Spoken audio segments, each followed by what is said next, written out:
Muito bem. Então é o seguinte, irmãos. Nos 2 vídeos anteriores, o que eu fiz foi dividir, né, compartilhar separadamente o texto de Mateus capítulo 24, do versículo 1 ao 8, né, que se refere ao princípio de dores. Depois falamos do versículo 9 ao 14, que se refere à primeira metade da grande tribulação. E agora nós vamos entrar do capítulo 15 ao 28, que se refere à segunda metade da grande tribulação. E aí no último vídeo nós vamos falar do versículo 29 até o final do capítulo, versículo 51, que é o que se refere à vinda do Senhor, né? E nós vamos então até o versículo 28 hoje. Eu vou começar a ler com vocês aqui rapidamente, e aí nós vamos então partir desse raciocínio a partir do versículo 15, ok? Vocês vão ver que vai ficar bem mais claro quando a gente estuda o livro, o capítulo desta forma. Então, Mateus capítulo 24, versículo 15 em diante. Quando, pois, virdes que a abominação da desolação, de que falou o profeta Daniel, está no lugar santo, quem lê, que entenda. Né? Ele está se referindo a Daniel 9, 27, e também do capítulo 12, versículo 11. É desta abominação desoladora. Então os que estiverem na Judéia que fujam para os montes, e quem estiver sobre o telhado não desça a tirar alguma coisa de sua casa, e quem estiver no campo não volte atrás a buscar as suas vestes, mas ai das grávidas e das que amamentarem naqueles dias, e orai para que a vossa fuga não aconteça no inverno nem no sábado, né?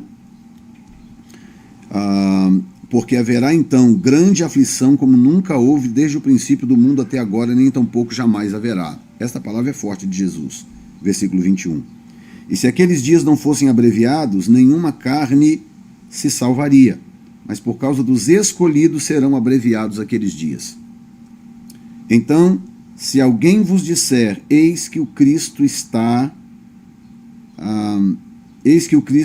aqui ou ali, não lhe deis crédito, porque surgirão falsos cristos e falsos profetas, e farão tão grandes sinais e prodígios, que, se possível fora, enganariam até os escolhidos. Eis que eu vô-lo tenho predito. Portanto, se vos disserem, eis que ele está no deserto, não saiais, ou eis que ele está no interior da casa, não acrediteis. Porque assim como o relâmpago sai do oriente e se mostra até o ocidente, assim será também a vinda do Filho do Homem. Pois onde estiver o cadáver, aí se ajuntarão as águias. Onde estiver o cadáver, aí se ajuntarão as águias. Eu não vou ler do 29 para frente, porque isso tomaria um tempo desnecessário, já que eu não vou analisar isso agora, tá? Glória a Deus. Parece que excluíram um urubu aqui.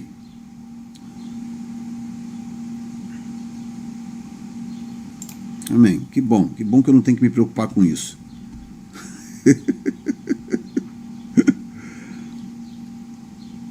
Graças a Deus. Ok, gente. Então veja bem. Quando nós analisamos os primeiros versículos, tá? Do versículo 1 ao 8, mostrando claramente ali o princípio de dores, que Jesus começa a analisar essa era a partir do ano 70, né? A igreja tinha aí Jesus estava com 33 anos, mais ou menos, né? E ele então morreu aos 33 anos e meio, ao que tudo indica, e logo em seguida, então, a igreja começa a ser divulgada, né? O evangelho começa a ser pregado, tá? Então, a igreja teve aí aproximadamente 40 anos, né? Mais ou menos 40 anos, 30 e poucos anos para 40 anos. Então, para ser mais preciso, 37 anos depois que Jesus partiu, né, a Jerusalém foi destruída. Só 37 anos depois. Pensa bem, é muito pouco. Eu estou com 52 anos de idade. Então, 37 anos depois, gente, é muito pouco. Mas em 37 anos, aqueles discípulos incendiaram tanto Jerusalém, tanto Judéia como Galiléia, bem como as cidades circunvizinhas. Eles incendiaram toda aquela região. Paulo, Barnabé, Paulo e Silas e aqueles que com ele viajavam, tocaram fogo naquela seara ali em pouco tempo. Isso é realmente algo impressionante, algo glorioso. Então, eu queria que vocês entendessem, eu quero hoje trazer para vocês o raciocínio. Eu estou começando bem devagar, por quê? Porque eu quero tentar desbloquear alguns de vocês em termos de como raciocinar esse texto de Mateus capítulo 24, porque nós estamos tão afetados por tanta coisa que nós vimos e ouvimos ao longo do tempo, que nós repetimos aquelas coisas sem muita consciência. Então, coisas que a gente ouviu de criança, ouviu falar, mas coisas que nunca foram provadas, nunca algumas pessoas nunca foram para o texto sagrado para conferir aquelas coisas que elas ouviram a vida inteira, né? E aí ficam alguns mitos, igual um debate que surgiu no canal agora esses dias, que é a história do arrebatamento das crianças. Tem gente que acha que quando Jesus voltar, quando Jesus arrebatar a igreja, todas as crianças vão desaparecer do planeta Terra. Agora pensa bem que coisa sem sentido, sem nexo. Por que Jesus tiraria todos os filhos dos ímpios do planeta Terra? Quando a Bíblia diz claramente que Deus visita a iniquidade dos pais nos filhos, até a 3ª e 4ª geração daqueles que o aborrecem. Agora, você já imaginou Jesus arrebatar a igreja e aí todas as crianças, todos os filhos de todos os ímpios do planeta Terra desaparecerem? Você realmente acha que isso é lógico, que isso faz sentido? Não faz o menor sentido. Aí tem aqueles que acham que até os bebês no ventre vão desaparecer, umas coisas sem nexo. Agora as pessoas tiram isso de onde? Eu não tenho a menor noção de onde elas tiram essas coisas. Normalmente essas coisas são resultado de tradição. Alguém ouviu de alguém, que ouviu de alguém, que ouviu de alguém, que ouviu de alguém, que disse para alguém, que falou para alguém, que ouviu de alguém. Aí aquilo vai espalhando, vai virando tradição na mente das pessoas. Mas ninguém nunca vai ao texto sagrado para poder checar. Bom, deixa eu ver se essas coisas que eu ouvi a vida inteira, se elas procedem da Bíblia. Então, por essa razão, hoje eu estou tomando um rumo um pouquinho diferente, porque eu quero desafiar você a se desintoxicar de coisas que talvez você ouviu aqui, acolá e etc., mas que você não tem como provar na Bíblia. Não tem como. Tá? Então, se não tem como provar na Bíblia, hoje, por exemplo, eu estava conversando com uma pessoa muito querida até, um estudioso da Bíblia, e perguntei para essa pessoa, da onde que você acha que virá o anticristo? Eu acho que o anticristo vai ser um judeu. Ok, por quê? Qual é a base que você tem? Aí a pessoa deu 2 explicações. Nenhuma das 2 explicações foi bíblica. A explicação foi muito mais no sentido de conjecturar, mas Cristo era judeu, então o anticristo, o antimessias também tem que ser judeu. Tudo conjectura. Então não há um fundamento bíblico para dizer aqui, esse raciocínio com esse. Não é que eu quero que as pessoas apresentem um versículo dizendo, tem um versículo aqui dizendo que o anticristo vai ser judeu, ou tem um versículo aqui dizendo que as crianças vão ser arrebatadas. Nem sempre você vai encontrar um versículo dizendo X, mas você vai encontrar uma coerência textual desde Gênesis até Apocalipse. Você precisa de uma coerência textual para você poder fazer certas afirmações. Tá? Então, sendo assim, eu quero começar mostrando o seguinte. Versículo 15 de Mateus diz assim: quando, pois, virdes que a abominação da desolação De que falou o profeta Daniel está no lugar santo, quem lê entende. Então, em primeiro lugar, vamos dar uma olhadinha em Daniel 9:27, rapidinho, tá? Hoje eu estou sem o meu iPad aqui e eu tenho que ficar com a Bíblia mesmo e não tenho como jogar na tela, ok? Mas quem pode vai acompanhando aí na sua Bíblia. Aí diz assim, versículo 27, Daniel 9:27, e ele firmará um concerto com muitos por uma semana, e na metade da semana fará cessar o sacrifício e a oferta de manjares, e sobre a asa das abominações virá o assolador, e isto até a consumação, e o que está determinado será derramado sobre o assolador. Então eu queria chamar a sua atenção, primeiro, para alguns detalhes desse próprio texto, senão a gente não consegue entender Mateus de qualquer maneira, tá? Muito bem. E ele firmará um concerto com muitos por uma semana, tá? Então, as pessoas tomam esta palavra concerto, e ele firmará um concerto, ele firmará uma aliança. As pessoas tomam esta palavra aqui como sendo os judeus recebendo o anticristo como seu Messias. Agora eu te pergunto, o texto está dizendo isso? Esquece o que você ouviu do Juca das Couves. O texto bíblico está dizendo que os judeus receberão o anticristo como o seu Messias. Vamos ler de novo? E ele firmará um concerto com muitos por uma semana. Significa que esse concerto tem data de expiração. É literalmente isso que o texto está dizendo. Haverá um acordo, chegará um momento em que,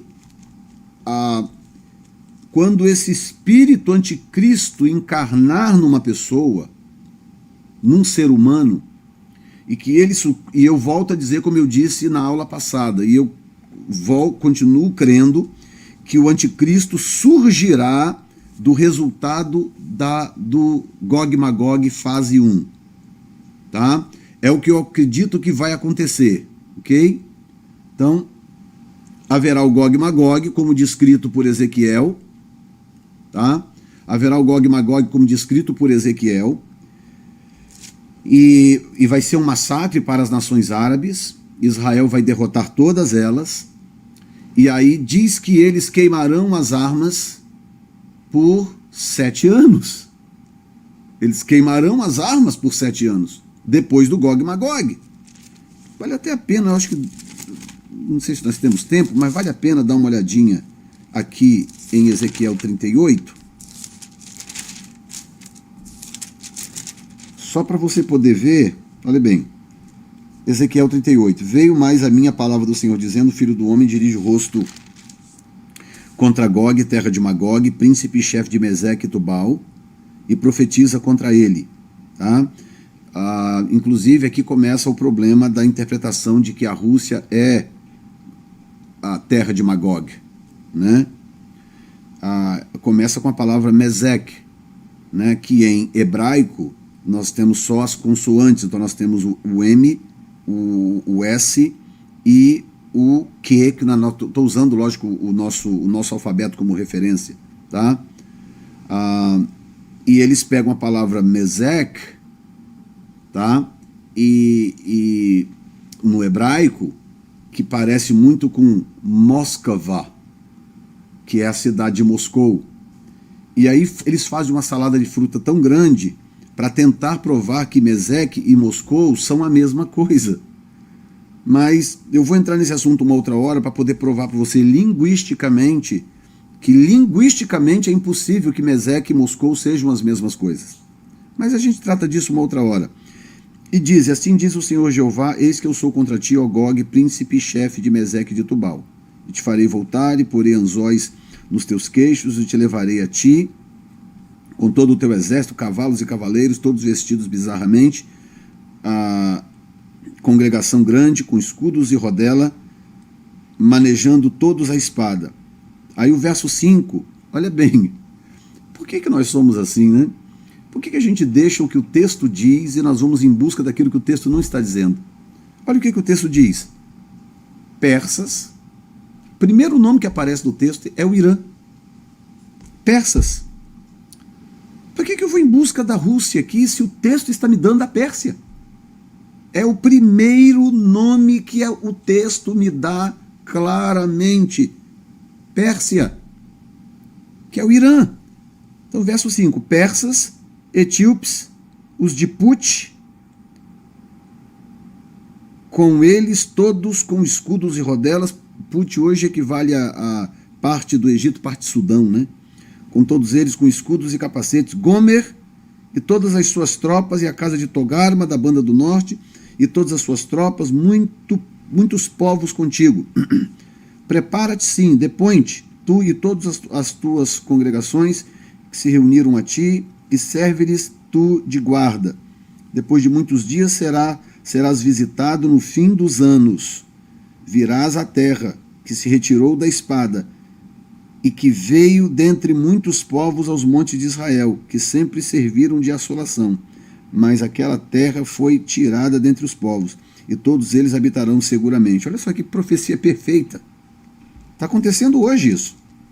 Então subirás, virás como uma tempestade, far-te-ás como uma nuvem para cobrir a terra, ou seja, serão muitos, tu e todas as tuas tropas e muitos povos contigo.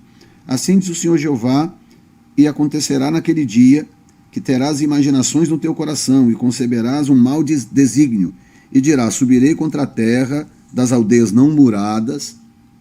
Como é que Ezequiel podia imaginar que haveria um tempo em que as cidades não seriam muradas, se na sua época a cidade murada era a coisa mais comum que existia?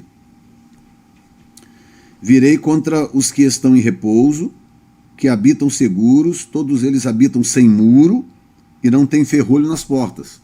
É Israel hoje ou não é? Isto a fim de tomar o despojo e de arrebatar a presa, e tornar a tua mão contra as terras desertas que agora se habitam, e contra o povo que se ajuntou dentre as nações. Olha só, gente, isso é pós-Segunda Guerra Mundial, o qual tem gado e possessões e habita no meio da terra. Sabá e Dedã e os mercadores de Taças e todos os seus leõezinhos te dirão, vens tu para tomar os despojos. Ajunta-te o teu bando para arrebatar a presa, para levar a prata e o ouro, para tomar o gado e as possessões, para saquear os despojos. Meu Deus! Verso 14, portanto profetiza ao filho do homem, diz a Gog, assim diz o Senhor Jeová, não o saberás naquele dia, quando o meu povo de Israel habitar com segurança? Ou seja, você não vai saber naquele dia, quando o povo de Israel estiver seguro? Será que você não vai saber? Vai saber. Virás, pois, do teu lugar das bandas do norte. Aí esse banda do norte é que a pessoa leva a setinha lá para a Rússia. Mas e a Turquia que está logo ali acima? O que nós fazemos com ela? E subirás contra o meu povo de Israel como uma nuvem para cobrir a terra. No fim dos dias sucederá que hei de trazer contra a minha terra, para que as nações me conheçam a mim, quando eu me houver santificado em ti os seus olhos, ó Gog. Assim diz o Senhor Jeová, não és tu aquele de quem eu disse nos dias antigos, pelo ministério dos meus servos, os profetas de Israel, os quais naqueles dias profetizaram largos anos, que te traria contra eles? Sucederá, porém, naquele dia, no dia em que vier Gog contra a terra de Israel, diz o Senhor Jeová, que a minha indignação subirá a meus narizes. Quem vai combater contra Gog é Deus. Porque disse no meu zelo, no fogo do meu furor, que naquele dia haverá grande tremor sobre a terra de Israel, de tal sorte que tremerão diante da minha face os peixes do mar, e as aves dos céus, e os animais do campo, e todos os répteis que se arrastam sobre a terra, e todos os homens que estão sobre a face da terra, e os montes cairão. Que arma que você acha que tem o poder de fazer isso aqui? Que tipo de arma que você acha que tem o poder de fazer tremer os peixes do mar, tudo ao mesmo tempo? Fazer tremer a terra, fazer as aves dos céus e fazer cair os montes. Qual é a arma que tem o poder de fazer isto? E os precipícios se desfarão, e todos os muros desabarão por terra. Precisa ser algum cientista de foguete para saber do que Deus está falando? Qual é a única arma capaz de fazer isso aqui, gente? De uma vez só. Porque chamarei contra Gog a espada sobre todos os meus montes, diz o Senhor Jeová. A espada de cada um se voltará contra o seu irmão. Aí haverá um surto psicótico no exército de Gog. É isso que vai acontecer. Deus fará cair um surto psicótico sobre eles. E eles começarão a se matar um ao outro. Além, logicamente, de um ataque atômico. Israel tem armas atômicas. E Israel vai ver uma multidão sem fim de árabes se reunindo para invadir a sua terra. Você acha que eles vão sentar, cruzar os braços e esperar eles entrarem na terra? Claro que não. Eles vão usar o que tem. O que eles têm? Armas nucleares. Todas as armas modernas que os Estados Unidos têm, Israel tem. Essa bomba chamada de Moab, né? The Mother of All Bombs, Moab, que é a mãe de todas as bombas. É uma bomba tão poderosa, é a bomba não nuclear mais poderosa do mundo. Acima dela, só nuclear.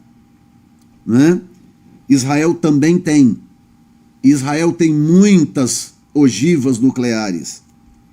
Tá? E verso 22, e contenderei com ele por meio da peste e do sangue, e uma chuva inundante, e grandes pedras de saraiva, fogo e enxofre farei cair sobre ele. Então, além das defesas de Israel contra Gog, né, que Israel vai usar todo o poderio do seu exército, que é considerado o exército mais bem treinado do mundo, né? O que acontece? Deus vai fazer chover pedra sobre eles, saraiva. Seja um meteorito, seja uma erupção vulcânica, não importa. Deus vai fazer chover sobre eles a pedra e enxofre, fogo e enxofre, farei cair sobre ele, verso 22, e sobre as suas tropas, e sobre os muitos povos que estiverem com ele. Já pensou que coisa linda quando Israel vê aquela multidão vindo? Claro que Israel vai fazer a sua parte, vai organizar o seu exército e preparar tudo bonitinho, e aí Israel vai começar a lutar contra aqueles milhares e milhares, provavelmente milhões de pessoas, porque da forma que descreve aqui, é muito mais do que milhares. E aí, à medida que Israel vai combatendo, Israel começar a ver Deus entrando na batalha. Deus entrando na batalha, já pensou? Fogo caindo do céu, enxofre, pedras de fogo e Deus no meio da batalha. Já pensou que coisa tremenda você lutando e ver Deus lutando a seu favor? Que coisa maravilhosa. Com todo o pecado de Israel, com todo o erro de Israel, gente. É o que eu digo, não é o quanto você erra, é o quanto você deixa de se arrepender. Eu digo sempre, sempre, sempre isso. Na nossa relação com Deus, o segredo não é o quanto você deixou de errar, mas é o quanto você deixou de se arrepender. Tá? É esse o negócio. Que nós erramos e falhamos, Deus já sabe disso, isso não é novidade para ele. E sobre as suas tropas e sobre os muitos povos que estiverem com ele. Assim eu me engrandecerei e me santificarei e me farei conhecer aos olhos de muitas nações e saberão que eu sou o Senhor. Aí tu, pois, ó filho do homem, profetiza ainda contra Gog, dize, assim diz o Senhor Jeová, eis que eu sou contra ti, ó Gog, príncipe e chefe de Meseque e de Tubal, e te farei voltear, e te porei 6 anzóis, e te farei subir as bandas do norte, e te trarei aos montes de Israel. Depois nós vamos falar só sobre Gog, que eu quero falar sobre esses 6 anzóis aqui, que agora vai me tirar do rumo. E tirarei o teu arco da tua mão esquerda e farei cair as tuas flechas da tua mão direita. Nos montes de Israel cairás. Agora preste atenção nesse ponto, tá? 39:4. Nos montes de Israel cairás, tu e todas as tuas tropas, e os povos que estão contigo, e as aves de rapina, e as aves de toda asa, e os animais do campo te darei por pasto. Os animais vão se alimentar dos corpos daqueles soldados. Sobre a face do campo cairás, porque eu falei, diz o Senhor Jeová. Isso dá temor ou não dá, gente?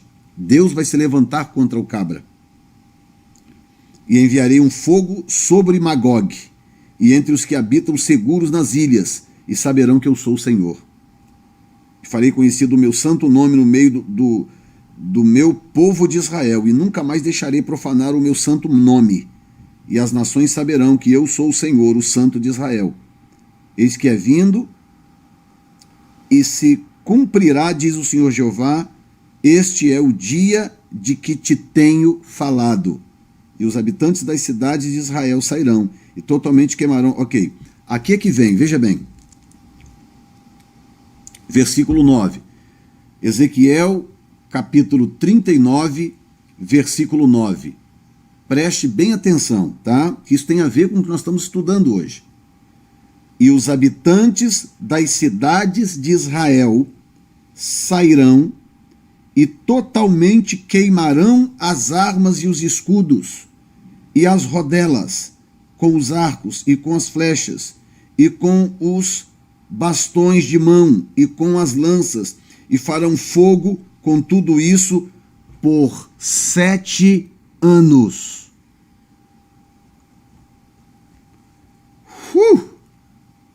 Meu Deus, se isso aqui não estiver ligado com o início da grande tribulação, eu não sei com o que estaria. Porque, veja bem, versículo 10, e não trarão lenha do campo, nem a cortarão nos bosques, mas com as armas acenderão fogo. O que é isso aqui? É um tratado de paz, gente, lógico. Um tratado de paz, porque o massacre vai ser, o massacre de Israel lutando ao lado do Senhor contra Gog vai ser tão violento, tá? Que o que acontece? Aí sim vai aparecer alguém como resultado desse fiasco, vai surgir alguém, e eu acredito que a igreja já terá ido, porque eu creio piamente que Gog e Magog acontece logo após o arrebatamento da igreja. E é uma das razões do porquê também não se dará muito tempo para sentir falta de muita gente. Tá? Então o que acontece? Nós temos em primeiro lugar nós temos a igreja sendo arrebatada, logo em seguida, e no arrebatamento da igreja, porque tanto na parousia como no arpazô, a presença de Cristo na atmosfera da terra causará fenômenos naturais, que para muitos será apenas ou serão apenas fenômenos naturais. Imagine a presença de Cristo pairando nas nuvens. E assim como diz aqui em Mateus, nós vamos dizer que o relâmpago sai do Oriente e se mostra no Ocidente, ou seja, a presença dele na terra, com a sua carga positiva, causará distúrbios na atmosfera da terra que tem carga negativa. E aí o que acontece? Nós teremos aí grandes tempestades, grandes furacões, grandes relâmpagos e trovões e tanta coisa acontecendo. E aí, meu irmão, até descobrir que você não está nos descombros do prédio que caiu, que você não está nos descombros do tsunami, que você não está debaixo das cinzas dos vulcões, e que você não está nos destroços dos aviões que caíram, até descobrir que você apenas desapareceu, imagine quanto tempo já se passou. E aí logo em seguida, creio eu agora, que Satanás vai tentar usar essa situação, esse caos aparente que vai ter na Terra, com tantos acontecimentos naturais acontecendo, pode ser que o diabo use essa situação, para deslanchar o Gog e Magog, achando que ele está fazendo uma grande coisa, não sabendo ele que é Deus que falou: eu vou colocar 6 anzóis, 6 anzóis no teu nariz e vou trazer você até a terra de Israel, porque eu vou cumprir aquilo que os profetas falaram, tá? Então isso aí é muito, muito, muito sério, tá? Então, se está profetizado, nós temos que aguardar, porque vai acontecer exatamente assim, ok? Então, eu paro aqui nesses versículos, para daqui a gente voltar lá para o nosso texto. E os habitantes das cidades de Israel sairão e totalmente queimarão as armas e os escudos e as rodelas, com os arcos, com as flechas e com todos os bastões de mão. E, bom, nós sabemos que não são exatamente essas armas. Isso aqui é uma metonímia, né? É quando você diz alguma coisa significando outra coisa. porque esse é o tipo de arma comum da época, né? Mas isso agora tem que ser traduzido para a realidade de hoje. Ou seja, como é que se queima as armas hoje em dia? Não é queimando literalmente, do lá fazendo uma fogueira e queimando literalmente. Não, é fazendo um acordo tal aonde as armas são então eliminadas, escondidas, guardadas. É um acordo de paz, é um acordo de desarmamento, que vai ser algo tão violento esta guerra, que aí não, nós precisamos então de um acordo de paz e precisamos então aqui de um acordo de desarmamento, tá? E basicamente é isto. Então ele diz assim, e com flechas e com bastões de mão e com as lanças, e farão fogo com tudo isto por 7 anos. Então, claro, de novo, sabemos que isto não é literal. Nós estamos falando aqui, isso aqui é uma alegoria, né? É um simbolismo, ou seja, essas armas simbolizam as armas atuais. Esse fogo queimando por 7 anos, queimando essas armas por 7 anos, fala de um acordo aonde não haverá uso de armas por 7 anos. É basicamente isto. Tá? E não tirarão lenha, ou seja, o fogo vai ser feito com as próprias armas, e roubarão aos que os roubaram, e despojarão aos que os despojaram, diz o Senhor Jeová. E sucederá que naquele dia darei ali a Gog um lugar de sepultura em Israel, o vale dos que passam ao oriente do mar e se espantarão e etc. Então deixa eu voltar aqui agora para Daniel, para a gente poder voltar lá para Mateus, tá? Daniel 9, 27. E ele firmará um concerto com muitos por uma semana. Aqui de novo estão os 7 anos, tá? Então, vamos só fazer uma retrospectiva agora para a gente entender. O Arpazô acontece, a igreja é arrebatada, o Gog e Magog é disparado, Israel destrói aquelas nações, por causa da manifestação de Deus, tá? E aí então surge o anticristo, juntamente com o falso profeta, e ele então faz uma aliança com muitos, é isso que o texto está dizendo, e ele firmará um concerto com muitos, por uma semana, e na metade da semana fará cessar o sacrifício e a oferta de manjares. Aí acontece basicamente o que nós estamos vendo agora em Mateus, que eu vou voltar aqui agora de novo para Mateus, capítulo 24. Então, deixa eu só ler mais uma vez aqui. Ele firmará um concerto com muitos por uma semana, e na metade da semana fará cessar o sacrifício. Então nós estamos, o versículo 15 aponta exatamente para essa metade da semana, que tem a ver com o capítulo 11 do Apocalipse, que está na metade dessa semana. Sendo assim, as testemunhas, veja bem, pouca gente percebe isso, tá? Que as testemunhas profetizam na primeira metade da grande tribulação. As duas testemunhas.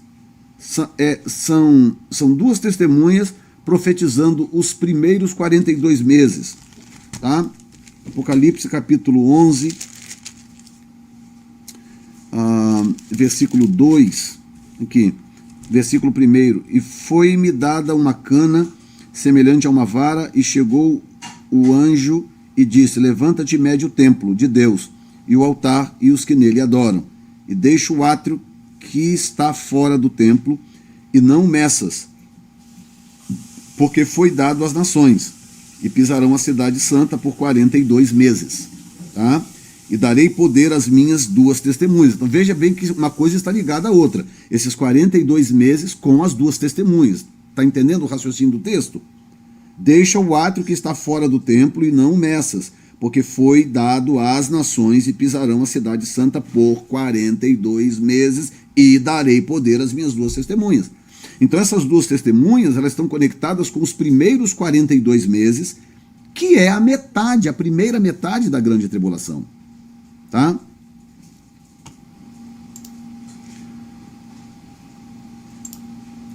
Que é a primeira metade da grande tribulação. Deixa eu ver aqui. Ok. Nós saltamos para 216, foi isso que eu fui checar aqui. Nós estávamos com 100 e pouco, já pulamos para 216. Impressionante.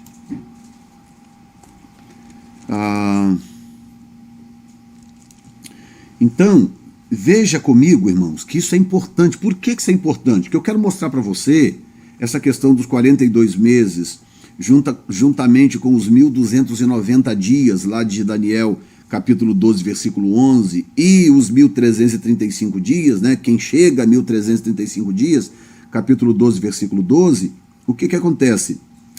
As pessoas às vezes não entendem bem o que esse texto está dizendo, que é, cá para nós, que é um osso duro na garganta dos pós-tribulacionistas. É um osso, porque o próprio capítulo 24 de Mateus, ele diz duas coisas que nós vamos chegar lá, não quero antecipar, logicamente nós vamos chegar lá, mas duas coisas que impede que aquilo ali esteja ligado à igreja participando da grande tribulação. Não é? Quando o texto diz claramente que ninguém sabe o dia nem a hora, então, se Jesus está falando da vinda no final da grande tribulação, então isso não funciona, porque Daniel dá exatamente o dia, quando uma vez que rompeu, é só contar nos dedos, 1335 dias, e Cristo volta. Então como que ninguém sabe o dia nem a hora, se Daniel dá o dia exato? Entendeu? Então, você vê que não bate, você vai juntando essas pecinhas, não bate, tá? Então, quando ele cita o versículo 15, ele está falando desta metade, do rompimento desse acordo que eles alcançaram 3 anos e meio antes. Aí vem as duas testemunhas pregando o evangelho do reino durante os primeiros 3 anos e meio da grande tribulação, tanto as duas testemunhas, que aí agora eu quero que você imagine. Imagine duas testemunhas com poder de fazer fogo descer do céu, poder de transformar água em sangue, poder de curar, milagres gloriosos, pregando em Israel. E aquilo vai espalhar para o mundo inteiro. Tá? E aí o que acontece? Os judeus que estiverem com o coração mais aberto, eles se converterão, eles reconhecerão imediatamente que a igreja desapareceu, que tem gente demais faltando no mundo. E que a igreja desapareceu porque realmente o que a igreja pregou esse tempo todo era verdade. E vai se converter um número fantástico de judeus. A nação ainda não se converterá, porque há uma diferença entre judeus que se convertem e a nação oficialmente parar e reconhecer, não, Jesus Cristo realmente sempre foi o nosso Messias. Há uma diferença brutal. Tá? Então, sabe o que vai acontecer? Tanto as duas testemunhas, bem como, quem sabe aí, centenas, ou quem sabe alguns milhares de judeus, meu irmão, que acordaram e que vão começar a pregar. Então, os primeiros 3 anos e meio, eles não serão muito fáceis, não se iluda, não é que vai ter paz total, todo mundo deitado numa redinha, canudinho na boca, tomando aguinha de coco, tranquilos, Tem gente que faz essa ideia de não sei de onde. Não, é só ler do versículo 9 ao 14 para você ver que serão dias tribulosos. Agora, eles não serão como os últimos 3 anos e meio.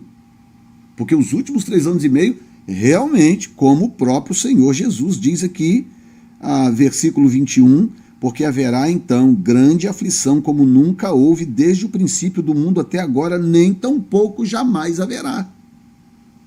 Então imagina que será pior do que o Gog e Magog, que terá acontecido 3 anos e pouco antes. Será pior do que o massacre da Segunda Guerra Mundial. Imagina o horror que serão esses 3 últimos anos e meio.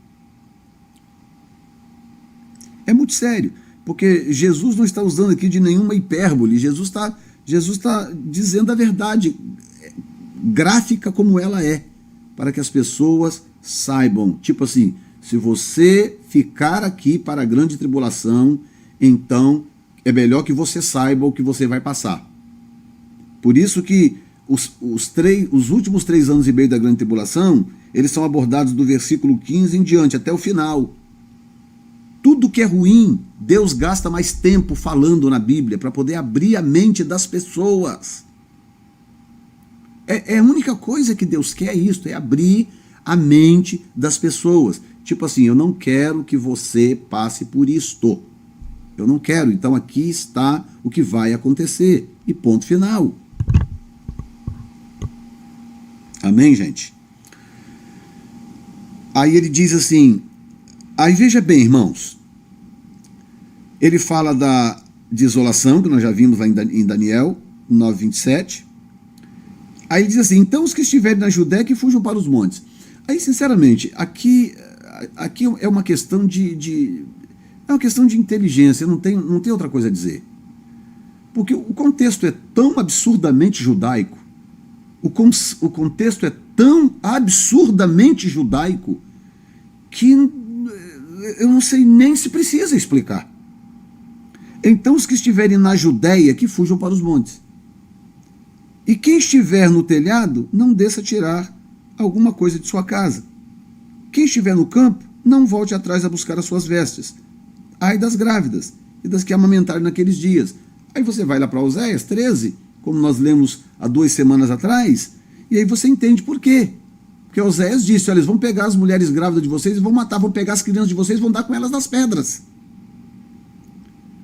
Então Jesus vem e diz, ai das grávidas e das que amamentarem naqueles dias. Verso 20, orai para que a vossa fuga não aconteça no inverno e nem no sábado. Gente, tem como esse contexto ser mais judaico? Seja honesto comigo, esquece agora que você é pré ou pós. Tem como esse contexto aqui ser mais judaico do que isso? Tem como? Tem como, gente. Então orai para que a vossa fuga não aconteça no inverno nem no sábado. Então se o texto não está falando só para Israel, então tem que ser Israel e a igreja adventista. Não é não? Porque haverá, então, grande aflição como nunca houve desde o princípio do mundo até agora, e nem tampouco jamais haverá. E se aqueles dias não fossem abreviados, nenhuma carne se salvaria, mas por causa dos escolhidos serão abreviados aqueles dias. Tá? Aí essa questão do abreviados, eu quero explicar para vocês o seguinte.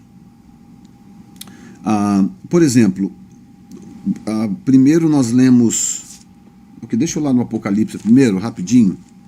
Nós vimos aqui o capítulo 11, né, versículo 12, e deixa o átrio que está fora do templo e não o Messas, porque foi dado às nações e pisarão a cidade santa por 42 meses. Então, primeira metade. Aí o capítulo 13 de Apocalipse, versículo 5, diz assim, e foi-lhe dado uma boca para proferir grandes coisas e blasfêmias, e deu-se-lhe poder para continuar por 42 meses. Tá?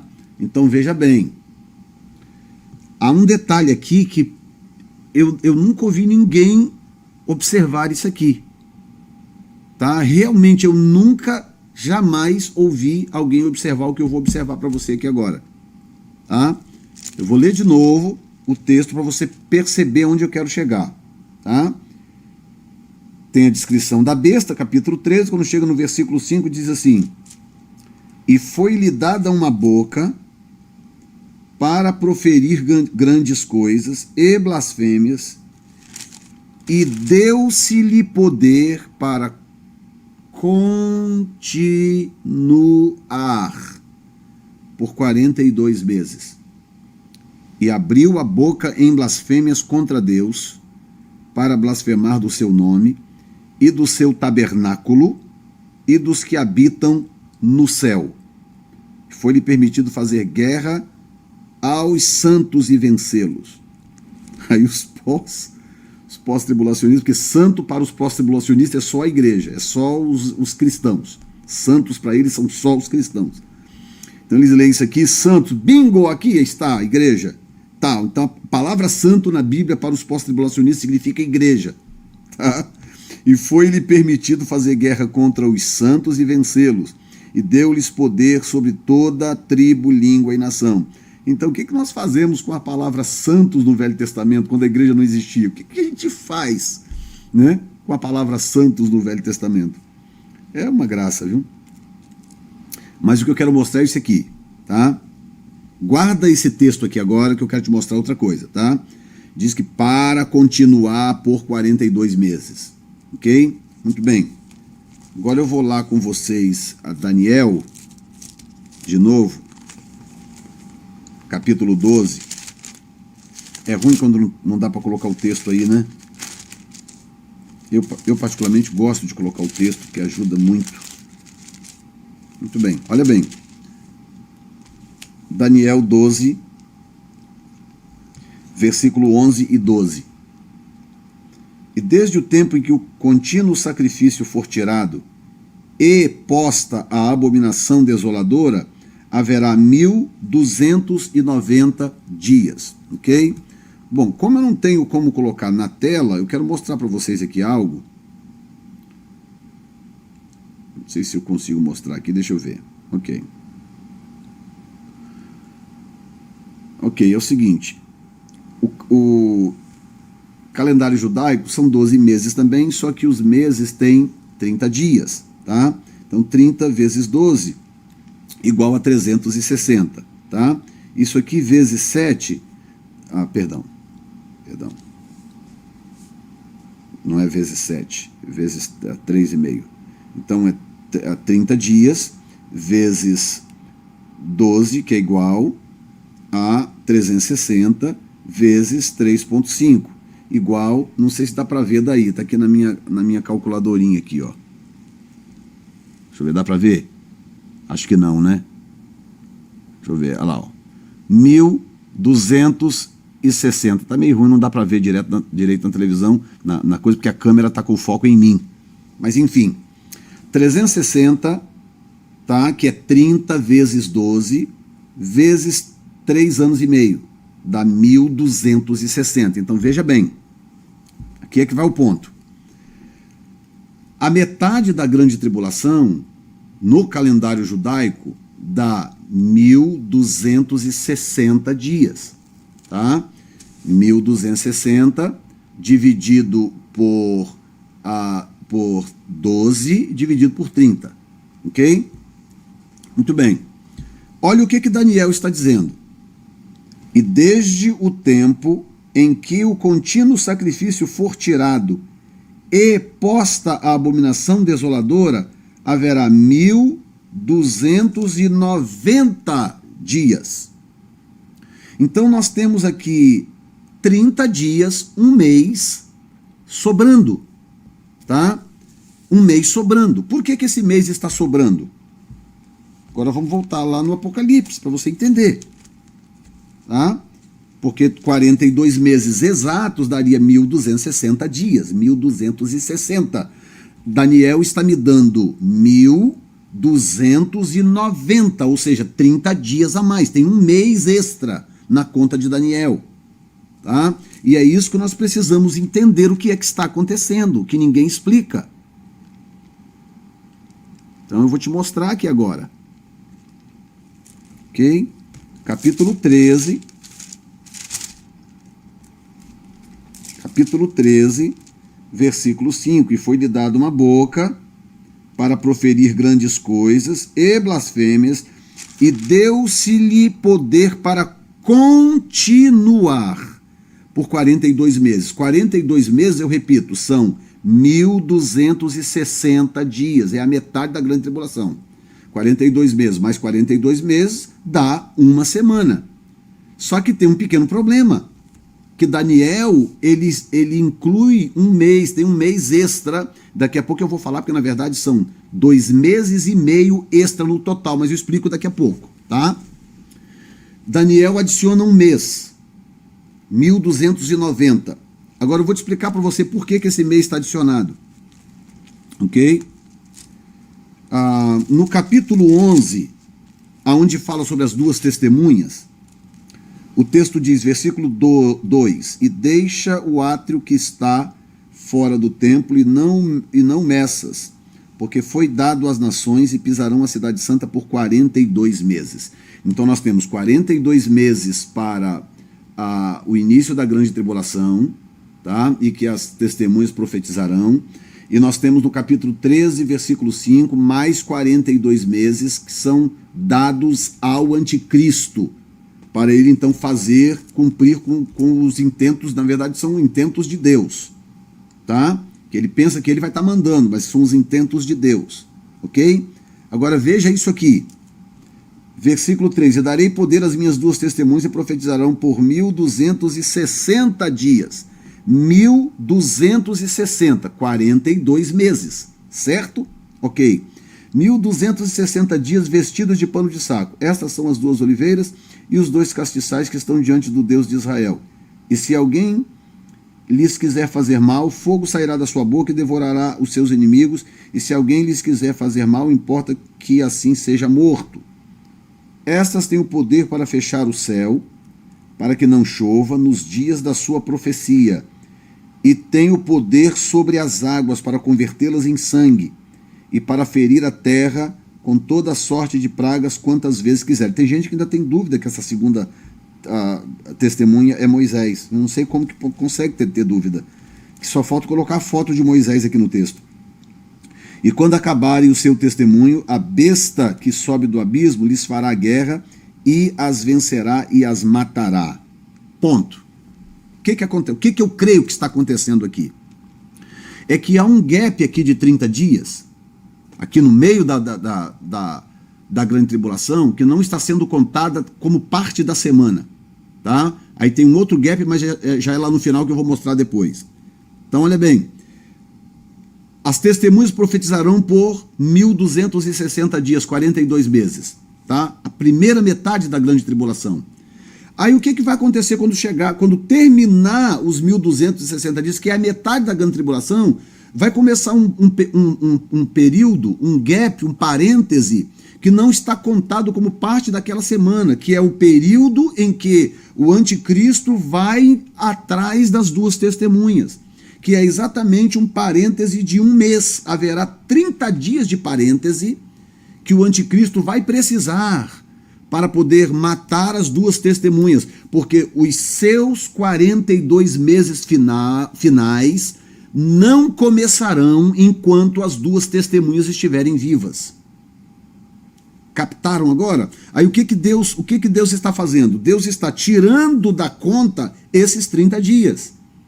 Só que Daniel não deixou escapar, Daniel colocou na conta. Agora o Apocalipse está contando, João está contando a história da perspectiva profética da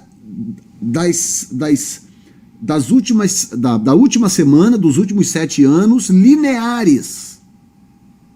Mas Daniel incluiu esse gap. Então tem um gap de 30 dias no meio da grande tribulação, na metade. Tem um gap de 30 dias, que é o período em que o anticristo vai precisar ou gastar para matar as duas testemunhas. Porque as duas testemunhas terão uma autoridade de Deus muito grande, uma unção de Deus muito grande, um poder de Deus muito grande. E o anticristo, com todo o seu poderio, com todo o seu exército, com toda a sua força, ele vai precisar de pelo menos 30 dias de ataques maciços contra as duas testemunhas para conseguir vencê-las. E ele só as vencerá porque Deus quer que as duas testemunhas morram e voltem para ele, porque se as duas testemunhas continuarem aqui na terra, o anticristo não consegue realizar o seu intento de invadir Jerusalém, de tomar conta do templo e etc., e iniciar a guerra contra o povo de Israel no final, que é a batalha do Armagedon. Vocês estão entendendo? Por isso, aí o que acontece? Agora faz sentido o texto do capítulo 13. Olha aqui. Capítulo 13, versículo 4. E adoraram o dragão que deu o seu poder, e adoraram o dragão que deu à besta o seu poder, e adoraram a besta, dizendo: quem é semelhante à besta? Ele vai estar com a moral alta, porque venceu as duas testemunhas. Quem poderá batalhar contra ela? Essa pergunta é por causa da derrota das duas testemunhas. Tá? Só que aí eu quero que você entenda que é como se houvesse uma pausa, 30 dias de pausa na contagem linear das 70 da última semana de Daniel. Aí verso 5, foi-lhe dado uma boca para proferir grandes coisas e blasfêmias, e deu-se-lhe o poder para continuar. Aí sim, por isso que a palavra continuar aqui é importante. Por quê? Porque quando termina essa pausa de 30 dias, que é uma pausa necessária para que o anticristo consiga guerrear contra as duas testemunhas e vencê-las. E aí, quando terminar esta batalha, que ele vencer as duas testemunhas, deixar os corpos delas 3 dias expostos na praça, como diz o texto, aí sim, aí então, recomeçará a contagem da 70ª semana, ou no caso dos últimos 42 meses. Deu para entender? Ficou claro o que eu expliquei para vocês? Então tem um gap de 30 dias aí na contagem, que não faz parte da contagem linear dos 7 anos. Ok? Muito bem. Agora vamos voltar para Daniel, que eu quero mostrar uma outra coisa.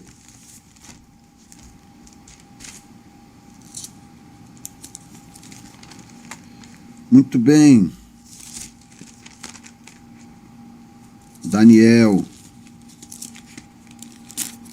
Eu estou com a Bíblia de papel, aí é mais demorado, né, do que no iPad. É só tocou o dedinho, tá lá. Ok. Então veja bem.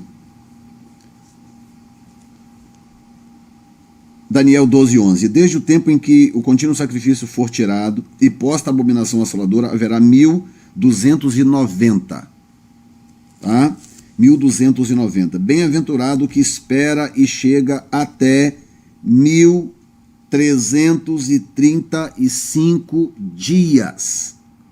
Então vamos de novo para as nossas contas, para nós entendermos do que o texto está falando. E vou voltar aqui, já deixar o meu texto aqui em Mateus. Muito bem, então raciocina comigo.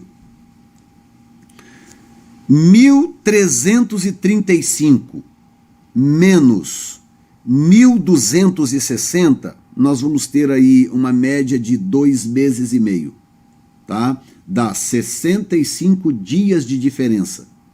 Se você pegar os 1335 de Daniel 12:12 menos os 1260 dias, que são os 42 meses, sobram 2 meses e meio. Sobram 75 dias. Tá? Que é 30 mais 30 mais 15. 2 meses e meio. O que acontece, gente? Olha bem. Os primeiros 30 dias nós já localizamos. Eles estão na metade da grande tribulação. Eles dão uma pausa na contagem. Acontece a guerra do anticristo com as 2 testemunhas, mata as 2 testemunhas, aí recomeça a contagem. Aí ele ganha mais 42 meses para poder ir até o fim. Ok? Muito bem. Quando terminam os 42 meses, escute bem, quando terminam os 42 meses finais, existe um outro prazo aí de 45 dias, que é mais um mês e mais uma metade. Tá? Que somado aos 30 dias lá do meio da grande tribulação, vão dar 2 meses e meio. Por que esse 1 mês e meio no fim da contagem é importante? Porque esse 1 mês e meio tem a ver com o final da batalha do Armagedon. Tem gente que pensa, lê o texto do Armagedon, que, by the way, eu vou lá agora contigo, que nada melhor do que o texto sagrado, né? Jesus, o tempo passa, a gente nem vê, gente. O meu desejo era que fosse rápido, mas rápido como, né? Não tem como ser rápido. Não tem como. Muito bem, veja bem. O que acontece é o seguinte, quando acontece a batalha do Armagedon, eu já vi inclusive pessoas falando sobre isso. Bom, tem a queda da Babilônia, capítulo 19, né? Tem a vitória de Cristo sobre a besta e o falso profeta, e viu o céu aberto e um cavalo branco que estava sentado sobre ele, chama-se Fiel e Verdadeiro, e tal. Aí descreve aqui a vinda de Jesus, melhor dizendo, né? E ele derrotando o falso profeta e o anticristo, lançando eles no lago de fogo e enxofre. Mas no capítulo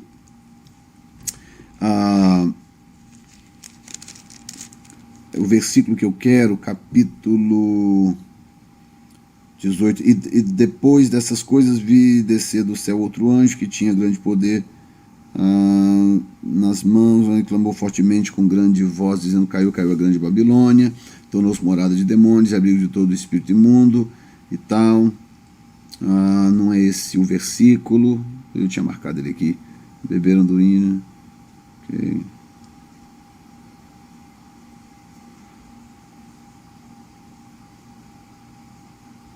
Ok, quando ela se glorificou... Não, também não é esse aqui. Eu tinha marcado o texto, agora perdi o texto.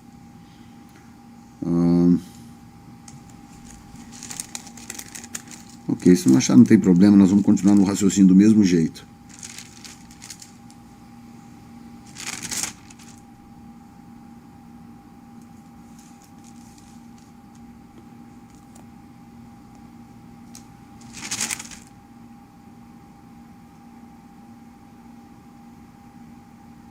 Ok. Deixa eu ver aqui nas minhas anotações aqui. Que na verdade eu anotei aqui no meu telefone. Esse texto é importante, que eu quero ler com vocês para a gente dar o nozinho final. Tá? E que aí vai ficar claro que é importante deixar registrado esses 2 meses e meio. Esses 2 meses e meio, tá? Ah, tá, capítulo, aqui, achei. Ok. É porque, na verdade, eu tinha marcado no capítulo errado, aí eu não ia achar nunca, né? Ok, Apocalipse capítulo 16. E ouvi a vinda do templo, uma grande voz que dizia aos 7 anjos: Ide e derramai sobre a terra as 7 taças da ira de Deus. E foi o primeiro e derramou a sua taça sobre a terra, e fez-se uma chaga má e maligna nos homens que tinham o sinal da besta e que adoravam a sua imagem. Olha bem, e o segundo anjo derramou a sua taça no mar, que se tornou em sangue, como de um morto, e morreu no mar toda a alma vivente. E o terceiro anjo derramou a sua taça nos rios e nas fontes das águas, se tornaram em sangue. E ouvi o anjo das águas que dizia: Justo és tu, ó Senhor, que és e que eras, e santo és, porque julgaste estas coisas. Visto como derramaram o sangue dos santos e dos profetas, também tu lhes deste sangue a beber, porque disto são merecedores. Olha aqui está um bom exemplo, tá? Eu posso abrir um parênteses em versículo 6. Olha quem são esses santos que o texto está dizendo, tá? Visto como derramaram o sangue dos santos e dos profetas. Quem são esses santos, então? Tá? Também tu lhes destes sangue a beber, porque disto são merecedores. Tá vendo? São esses detalhezinhos do texto que mata o negócio. E ouvi outro anjo do altar que dizia: Na verdade, ó Senhor, Deus Todo-Poderoso, verdadeiro e justo são os teus juízos. Muito bem. No versículo 13, diz assim: E da boca do dragão, e da boca da besta, e da boca do falso profeta, vi saírem 3 espíritos imundos semelhantes a rãs, porque são espíritos de demônios e fazem prodígios, os quais vão ao encontro dos reis de todo o mundo para os congregar para a batalha naquele grande dia do Deus Todo-Poderoso. Eis que venho como ladrão, bem-aventurado aquele que vigia e guarda as suas vestes para que não ande nu e não se vejam a sua vergonha. Outro texto, esse texto aqui, ele é um texto sacerdotal. Só dá para entender esse texto aqui quem entende de leis sacerdotais, para você entender o quanto que isso aqui é judaico, tá? Quando a pessoa quando o candidato ao sacerdócio era examinado pela junta sacerdotal, o que acontece? Ele tinha que alcançar alguns critérios, né, para ele ser aprovado como sacerdote. Ele não podia ter nenhum tipo de defeito no corpo, ele não podia ter nenhuma mancha no corpo, além da linhagem dele, que tinha que ser perfeita como sacerdote. Se ele passasse em tudo isso, ele recebia uma roupa branca, que era a roupa do levita, do sacerdote, e ele então saía dali com honras, porque ele havia passado no teste. Se ele não passasse no teste, fosse encontrado nele alguma mentira, alguma mancha, algum defeito, alguma coisa, sabe o que acontece? As suas roupas eram rasgadas e ele sairia nu daquela sala. Então isso é uma alegoria sacerdotal na grande tribulação, para você ver o quanto que isso aqui é judaico, tá? E os congregaram no lugar que em hebreu se chama Armagedon, e o 7º anjo derramou a sua taça no mar, e saiu grande voz do templo do céu, do trono, dizendo: Está feito. E houve vozes e trovões e relâmpagos, e um grande terremoto, como nunca tinha havido desde que há homem sobre a terra. Tal foi este tão grande terremoto. E a grande cidade fendeu-se em 3 partes, e as cidades das nações caíram, e da grande Babilônia se lembrou Deus para lhe dar o cálice do vinho da indignação da sua ira. E toda a ilha fugiu, e os montes não se acharam, e sobre os homens caiu do céu uma grande saraiva, pedras de peso de 1 talento, e os homens blasfemaram de Deus por causa da praga de saraiva, porque a sua praga era muito grande. Então, muito bem. Se você for para o capítulo 8 de Apocalipse, você vai entender essa praga de saraiva aqui. Essa praga de saraiva é por causa de um meteoro, né? Por causa de um meteoro que cai na Terra. Cai um asteroide na Terra, e quando o asteroide cai na Terra, alguns dizem que é o Nibiru, outros dizem que é um asteroide, enfim, não vem ao caso. Mas quando um asteroide cai na Terra, junto com ele, arrastado pela sua cauda, vem milhões e milhões de entulho, né? Então, o que acontece? Acontece uma chuva de pedras, de fogo, porque elas incendeiam ao entrar na atmosfera e caem sobre a Terra, tá? Então, aqui é que vai, preste atenção.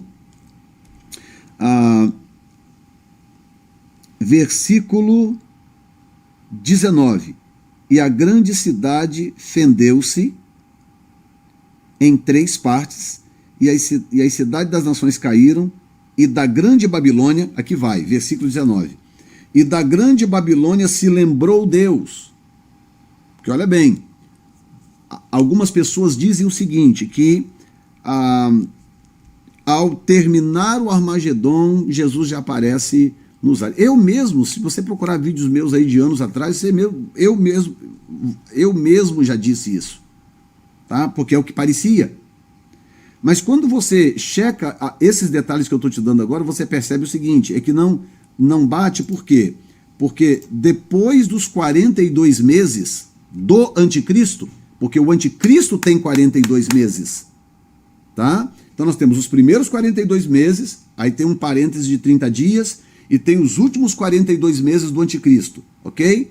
Ora, quando termina o Armagedon, que o anticristo é derrotado, tá? Ele é derrotado, o Senhor salva Israel, ok? E aí ainda tem algumas coisas por acontecer. Por quê? Porque ainda tem o julgamento da Babilônia. Aí você vai ver aqui, nós estamos no 16. Aí no verso 17 vem a visão profética de quem é a Babilônia. No verso 18, no capítulo 18, vem o anúncio da queda da Babilônia. E no capítulo 19 tem a queda da Babilônia. Tá? Então, no final dos 42 meses do anticristo, nós precisamos ainda de um tempozinho.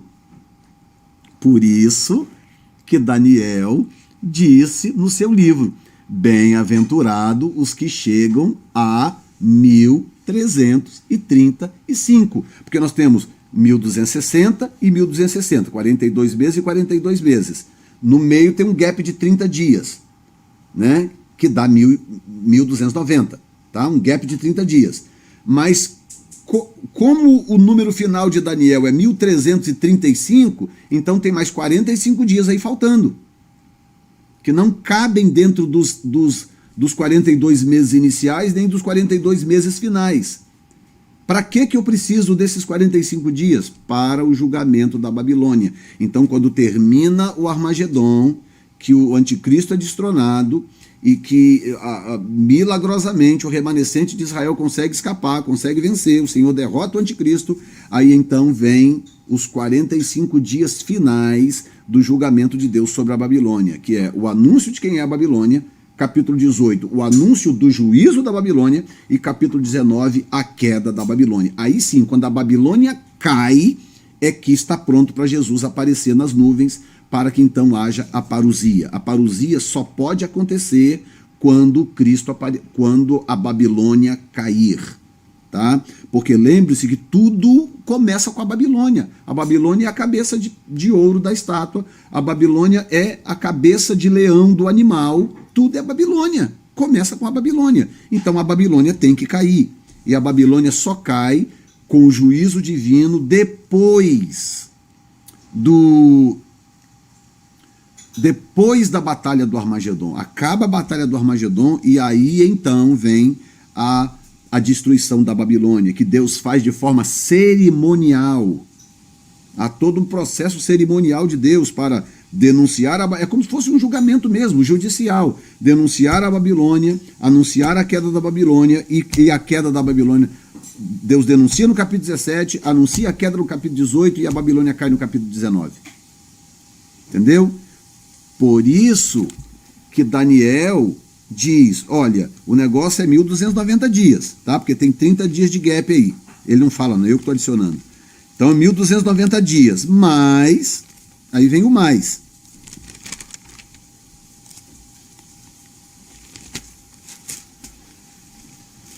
Jesus, estou cansado. Aí ele diz, bem-aventurado o que espera e chega até 1335 dias. Por isso que eu te digo que esse é um problema que os pós não conseguem solucionar. Como que eu faço com o que eu estou lendo em Daniel 12:12 e o que eu leio aqui da palavra de Jesus, de que desse dia e hora ninguém sabe? Aí ele diz, se aqueles dias não fossem abreviados, nenhuma carne se salvaria, mas por causa dos escolhidos serão abreviados aqueles dias. Então, se alguém vos disser, ei-lo aqui, ei-lo ali, porque surgirão falsos cristos, blá, blá, blá, eis que eu vou-lo tenho predito, porquanto se vos disserem, eis que ele está no deserto, não saiais, ele que está no interior da casa, não acrediteis, porque assim como o relâmpago, tá? Assim como o relâmpago sai do oriente e se mostra no ocidente, até o ocidente, assim será também a vinda do Filho do Homem, pois onde estiver o cadáver, aí se juntarão as águias. Bom, a vinda mesmo, ela é descrita a partir do versículo 29, mas tem esse toquezinho no versículo 27. A palavra aqui é parousia. Apesar da palavra aqui ser parousia, o que vem? Você vai perceber que o que Jesus dá aqui é apenas uma noção, tipo assim, ó, pum, vai ser assim, vai ser rápido, tá? E não se esqueça que, apesar desse período, seu período dos 7 anos, Jesus ainda assim, ele fala por analogia e ele cita às vezes acontecimentos referentes ao arrebatamento, como nós vamos ver um pouco mais à frente no próximo vídeo. Tá? É muito importante entender isso. Ok? Bom, eu espero que tenha ficado claro essa parte, tá? Até o versículo 28, e no próximo vídeo nós pegamos do versículo 29 e vamos para frente. Aí nós vamos falar dos 4 cantos. Vou explicar um pouco melhor para vocês essa questão dos 4 cantos, que os pós-tribulacionistas pensam que são os anjos recolhendo os crentes da terra, tá? E eu vou mostrar para você biblicamente que não é nada disto, que na verdade a expressão 4 cantos, essa expressão existe por uma razão, ela não está ali por acaso. Há uma razão para essa expressão 4 cantos, tá? Eu vou mostrar para você textualmente, não é blá blá blá do meu joelho, textualmente, por que a expressão 4 cantos tem a ver com Israel e não com a igreja. Tá bom assim? Joia, gente? Amém. Obrigado, Deus abençoe vocês. Eu vou parar por aqui, nós já estamos a 1h46 aqui de papo e já está na hora de parar, tá bom? Então, vocês foram abençoados, ficou claro, deu para entender. Eu sei que falar dessas coisas um pouco complicadas às vezes, e tem que falar, repetir de novo, é o tipo da coisa que não dá para falar uma única vez e tá entendido. Às vezes tem que falar, repete, bate na tecla de novo e tal, e às vezes fica meio cansativo, às vezes pode ser que fique um pouco enjoativo, tá? Mas essa é a minha forma de fazer o meu melhor para te ajudar na compreensão da palavra, ok?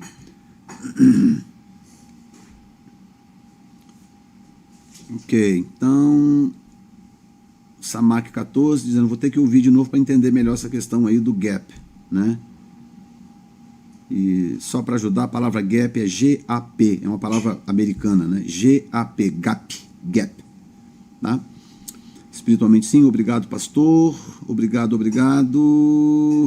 Quem mais? Amém, pastor, Deus te abençoe família, shalom, obrigada. Leila Alcântara, glória a Deus. Deus abençoe a todos, muito bom, verdade. Vou ouvir novamente, muito bom. É só voltar o vídeo e rever, exato. Obrigado, boa noite. Pastor, tem um vídeo que fala sobre a linhagem do anticristo. Quem não viu, veja, exatamente. Obrigado, tremendo, fui bastante edificada. Gostei. Que dia que vai voltar? Na quinta-feira. Se não for, eu vou tentar fazer essa quinta-feira agora para a gente matar logo isso, tá? Mas eu aviso vocês. Obrigado por me ajudar na compreensão da palavra. Obrigado, pastor. Eu estou trabalhando das 7 às 7. Amém. Pastor Jefferson, eu sou o irmão Roberto Crismar, usando o celular da minha filha. Foi uma bênção. Parabéns pelo estudo. Obrigado, pastor. Amém. Outra aula que dia? Provavelmente quinta-feira, eu confirmo. Mais um vídeo abençoado. Por que seríamos arrebatados e não perseguidos como foram os apóstolos?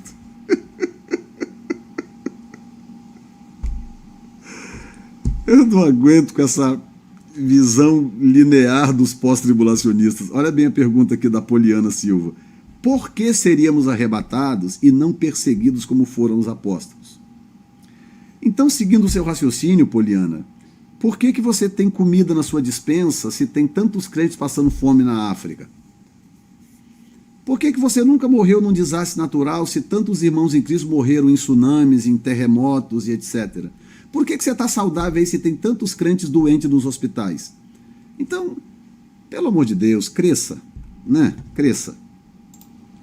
Tá? Existe alguma comparação tipológica na parábola do filho pródigo? Boa pergunta, deve ter sim, é só olhar com calma.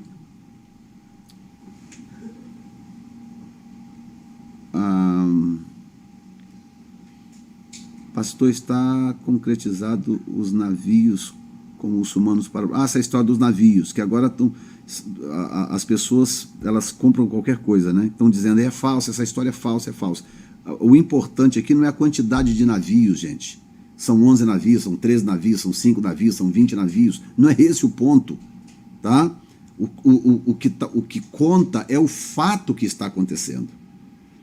E a primeira coisa que esses bandidos aí de terno vão fazer é negar. Claro que eles vão negar. Você acha que eles vão dizer abertamente, estamos trazendo aí tantos mil muçulmanos? Ora, agora, para que você acha que eles passariam uma lei de imigração esdrúxula como esta? Pensa, please. Tá? Muito bom. Ok, foi excelente, mas fiquei um pouco confusa. Quem vence o anticristo? Quem vence o anticristo é Cristo. Precisamos orar muito, pastor. É tempo de jejuar. Muito obrigado e boa noite. Desperta tu que dormes. Amém. Muito bem. Os mid e pós querem porque querem entrar na grande tribulação. Vocês são crente macho mesmo. Mas sabe o que eu acho graça, o Francisco? O que eu acho graça é o raciocíniozinho assim, ó, aquele raciocíniozinho linear. Então o raciocínio é o seguinte, os apóstolos foram perseguidos, irmãos morreram devorados por leões, então por que nós vamos ser arrebatados? O raciocínio é este. Pensa. Então, segue o mesmo raciocínio. Você tem casa própria? No caso da Poliana que fez a pergunta, você tem casa própria? Se tiver, ora, que feio, Poliana. Como é que você pode ter casa própria com tantos irmãos morando em barracas, tantos irmãos morando debaixo da ponte? Vende a sua casa, vai morar debaixo da ponte, para você sofrer igual os irmãos que não têm casa para morar. Então, que raciocínio mais absurdo, gente. Não faz sentido.